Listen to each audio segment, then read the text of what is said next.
ሰላም ወገኖች እንዴት አላችሁ? ክብር ለእግዚአብሔር ለአምላካችን ይሁን። ዛሬ በጣም ደስ ብሎኛል። ለዘመናት የጮህንበት ጩኸት በእግዚአብሔር ዘንድ ተሰምቶ እንዲህ አይነት ውሳኔ ከፓትርያርኩ በመስማታችን እጅግ በጣም ነው ደስ ያለኝ።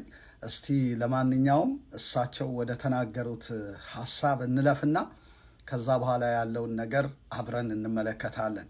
ክብር ለእግዚአብሔር ይሁን። ቪዲዮውን ተከታተሉ። ቪዲዮውን ካለቀ በኋላ ለሌሎች ሰዎች ደግሞ ሼር አድርጉ። ጌታ ዘመናችሁን ይባርክ። ተባረኩ። የመጻሕፍቶቻችን ጥራት ያስፈልጋቸዋል። ጥራት ያስፈልጋቸዋል።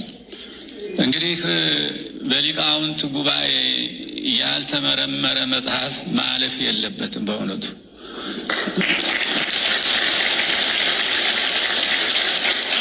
ሁሉም ሳንሱር የሚባለው እሱ እኮ ነው። እንግዲህ በሊቃውንት ጉባኤ ሳይጠና ይሁን ሳይባል ዝም ብሎ እየጻፉ ወደ መጽሐፍት ውስጥ የሚከቱ ከሆነ ይሄ በጣም በጣም አደጋ ነው የሚሆነው። ከአሁን ቀደም የተጣመመም ካለ ማቅናት አግባብ ነው። አሁንም ቢሆን ወደፊትም ደግሞ እንደዚሁ ጥበቃ ማድረግ ነው። ሁሉም እያየ ዝም ማለት የለበትም። ሁላችንም መቼስ በተለይ ሊቃውንተ ቤተ ክርስቲያን ይህንን የመጠበቅ ኃላፊነት እናንተ ነው ማለት ነው። እሺ፣ እግዚአብሔር አምላክ ይባርካችሁ። ተባረኩ። በጣም ትልቅ ነገር ነው የተደረገው። ይሄ ጥሩ እርምጃ ነው ብዬ ነው እኔ የማምነው። ለዚች ቤተክርስቲያን መለወጥ አይነተኛው ነገር አንዱ ይሄ ነው ማለት እንግዲህ በዝክረ ኒቅያ ጉባኤ የሚጠበቅ ጉባኤ ነበረ በኦርቶዶክስ ቤተክርስቲያን እና ሊቃውንቱ ተሰባስበው ሊቃውንት ጉባኤ በዚህ በመጽሐፍቱ ዙሪያ በትምህርተ ድነትና በሌሎችም ዙሪያ ተወያይተው ውሳኔያቸውን ሊያቀርቡ ያሉበት ነው እና በዚህ ውሳኔ ላይ ነው እንግዲህ የመጨረሻውን የማጠቃለያውን ውሳኔ ፓትርያርኩ በዛ ለተሰበሰበው ከየክፍላተ ሀገሩ ተሰብስቦ ለመጣው አገልጋይ ሊቃውንት መምህራን ንግግር ባደረጉበት ሰዓት ይህንን የተናገሩት። መጽሐፍቶቻችን ጥራት ያስፈልጋቸዋል። በሊቃውንት ጉባኤ ያልተመረመረ መጽሐፍ ማለፍ የለበትም። በእውነቱ ሳንሱር የሚባለው እሱ እኮ ነው ብለው ከዛ የተጣመመ ካለ ማቃናት አግባብ ነው። ሁሉም እያየ ዝም ማለት የለበትም። የሊቃውንት ጉባኤ የመጠበቅ ኃላፊነት የእናንተ ነው እና የመሳሰሉትን ብለው አስደናቂ ውሳኔ ነው ያደረጉትና እኛም እኮ የተቸገርንበት ይሄ ነው። ህዝቡ ወደ ወንጌል እውነት እንዳይመጣ ትልቅ መጋረጃ የሆኑ እነዚህ የተረት መጽሐፍት ናቸው።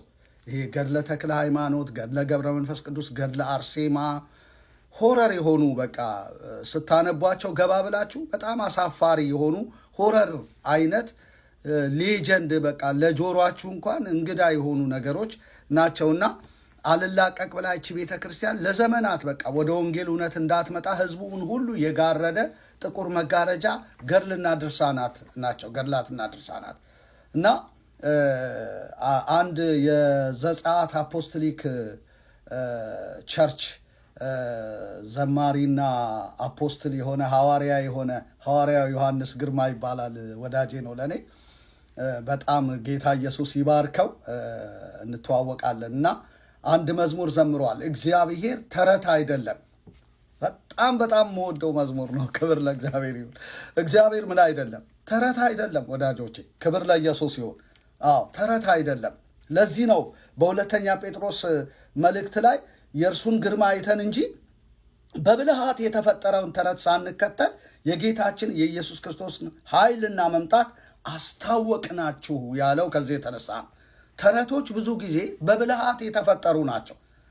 ስለዚህ ከዚህ አንጻር ሸዋጅ ናቸው፣ አታላዮች ናቸው። ታውቃላችሁ። እና አንዳንድ የምንሰማው በልጅነት ጊዜ አለ፣ እውን የሆነ ነው። በጣም የሚገርማችሁ ግን እና ከሰማይ ተልኬ የመጣው አያቶቻችሁ ልከውኝ ብሎ አንዱ አሉ ያላችሁን ገንዘብ አምጡ ብሎ ምስኪን የገጠር ሰዎችን አታሎ ልብሳቸውን ገንዘባቸውን ወስዶ ጥርግ ብሎ ሄዷል። እና ብዙ ጊዜ ኦርቶዶክስ ተዘርፋለች። በተረት ስለምትመራ እንዲህ ያሉ ብልጣብልጥ ሰዎች ያን ተረት ተጠቅመው ብዙ ሸውደዋል። እና ህዝቡ እንዳይነቃ የከለከለ እነዚህ በብላት የተፈጠሩ ተረቶች ናቸው፣ ገድላት ድርሳናት ማለት ነው። እና ሳንከተል የኢየሱስ ልንከተላቸው አይገባም። ካሮጊቶች ይህን ከሚመስል ካሮጊቶች ተረት ራቅ ነው ያለው። በቃ በጥቅሉ ተረት ለእኛ ምንም አይጠቅመንም። ይሄ 66ቱ ቅዱስ መጽሐፍ ግን እርግጡን የሚነግረን መጽሐፍ ነው። የዘላለም ሕይወት እንዳላችሁ ታውቁ ዘንድ ይህን እጽፍላችኋለሁ፣ ኃጢአታችሁ ስለ ስሙ እንደተሰረየላችሁ ይህን እጽፍላችኋለሁ፣ የእግዚአብሔር ልጅ እንዳላችሁ ይህን እጽፍላችኋለሁ እያለ ይናገራል። እንደገና ደግሞ ሉቃስ ለቴዎፍሎስ ሲጽፍ እኮ እርግጡን ታውቅ ዘንድ ከመጀመሪያ ተከትዬ በጥንቃቄ ልጽፍልህ ወደድኩ ይላል። የሐዋርያት ሥራ ምዕራፍ 1 ላይ ሄዳችሁ ስትመለከቱ ሉቃስ ምዕራፍ 1 ላይ እርግጡን ታውቅ ዘንድ ከመጀመሪያ ተከትዬ በጥንቃቄ ልጽፍልህ መልካም መስሎ ታየኝ ነው የሚለው። ክብር ለእግዚአብሔር ለአምላካችን ይሁን። ስለዚህ ይሄ መጽሐፍ ምንድነው? እርግጡን የሚያሳይ ነው። ሉቃስ 1 ከ1 እስከ 3 ሄዳችሁ ልታዩ ትችላለን። እርግጡን የሚያሳውቅ ነው። በቃ ለዚህ ነው ጳውሎስ ነገራችሁ አዎን ቢሆን አዎን ይሁን፣ አይደለም ቢሆን አይደለም ይሁን። ማን ነው? ጌታችን ኢየሱስ ነገራችሁ አዎን ቢሆን አዎን ይሁን፣ አይደለም ቢሆን አይደለም፣ ከዚህ የወጣ አይኑር ነው ያለው። እግዚአብሔር አምላክ ስሙ ለዘላለም ይባረክ። ያመኑትን ደቀ መዛሙርት እናንተ በቃሌ ብትኖሩ በእውነት ደቀ መዛሙርቴ ናችሁ። ዮሐንስ 8:34 ላይ እውነትን ታውቃላችሁ፣ እውነትም አርነት ያወጣችኋል። የእግዚአብሔር ቃል እውነት ነው፣ አርነት የሚያወጣ ነው። ይህ ቃል በትክክል በተጻፈበት አውድና ሐሳብ ከተነገረ አርነት የሚያወጣ ነው። ይህንን ቃል በአግባብ የሚያገለግሉ ሰዎች መሸወድ አይችሉም። እነሱም የተሸወዱ አይደሉም፣ መሸወድም ደግሞ አይችሉም። አንተም ደግሞ ልትሞግት ትችላለህ እንደ እግዚአብሔር ቃል። ማንም ሰው ሲናገር እንደ እግዚአብሔር ቃል ይናገር፣ የሚያገለግልም ቢሆን እግዚአብሔር በሚሰጠኝ ኃይል ነው ብሎ ያገልግል ስለሚል እንደ እግዚአብሔር ቃል ካልተናገረ ትጠይቀዋለህ። የሰማይ መልአክ እንኳ ቢሰብክ የተረገመ ይሁን አይደለም እንዲህ ያለው ጳውሎስ፣ ትጠይቀዋለህ።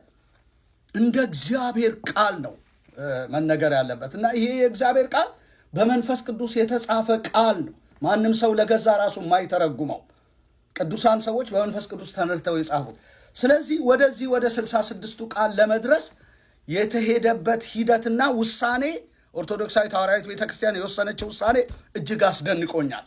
ክብር ለእግዚአብሔር ይሁን። እንደ ግመል ሽንት እንግዲህ ወደኋላ የሚመለሱ ካሉ በዚህ ቪዲዮ ፓትርያርኩ በወሰኑት እና ባስተላለፉት ቪዲዮ አንቀን ነው የምንይዘው። መመለስ የሚባል ነገር የለም። ክብር ለእግዚአብሔር ይሁን። እንግዲህ ይሄ 66ቱ ቅዱስ መጽሐፍ የበላይ ባለስልጣንነቱን አረጋገጠ ማለት ነው። ተረት አበቃ። ከዚህ በኋላ እግዚአብሔር የተባለ አንደክምም። ክብር ለኢየሱስ ይሁን። ለዚህ ነው እነሱን ከተረት ለማውጣት ልዩ ልዩ መጽሐፍት የጠቀስን አንዳንድ እውነቶችን ለማሳየት የወደድ ነው ማለት ነው። እንግዲህ አንድ ኮሜንት አንብቤ ነበረ። እነዘበነ እንግዲህ ምን ይሻላቸው ይሆን ብሎ አንዱ ከታች ፓትርያርኩ በሰጡት አስተያየት ላይ ጽፎ ነበረ እና እንግዲህ እነዘበነ ብቻ ሳይሆን መጋቤ አዲስ እሸቱ ሳይቀሩ ምን ይሻላቸው ይሆን አልኩኝ። እኔ ደግሞ ለምን ቢባል መጽሐፍ ገድላትና ድርሳናት የመጽሐፍ ቅዱስ ማብራሪያ ናቸው ብለው ተናግረዋል እኮ። ማብራሪያ ናቸው ብለው እንዴት ማብራሪያ እንደሆኑ ሊያሳዩ ሞከሩ። ሞግተናቸው ምላሽ ናሳጣናቸው። ዘበነ ደግሞ መጽሐፈ ዶሮ እያለ ይጠቀጥቃል ህዝቡን። በየጊዜው የሚፈለስፈው ተረት አያድርስ ነው። ስለዚህ ወይ ተለውጦ ወደ ጊዜ ተለውጠው ሁለቱም ወደዚህ ቃል ይመጣሉ፣ አለበለዚያ ጥጋቸውን ይይዛሉ። ከዚህ በኋላ መሸዋወድ የሚባል ታሪክ የለም፣ አበቃ። ይሄ ተረቱ የሚገርማችሁ ሙዚየሙ አይቀመጥም፣ ይጣላል። ወደፊት እንደውም ሊቃጠል ሁሉ ይችላል። እና እግዚአብሔር የተመሰገነ ይሁን። በጣም ነው ደስ ያለኝ የህይወት ቃል ስላሸነፈ። ክብር ለኢየሱስ ይሁን። ተባረኩ። ሼር አድርጉ ለብዙዎች እንዲደርስ። ዘመናችሁ ይባረክ። አሜን።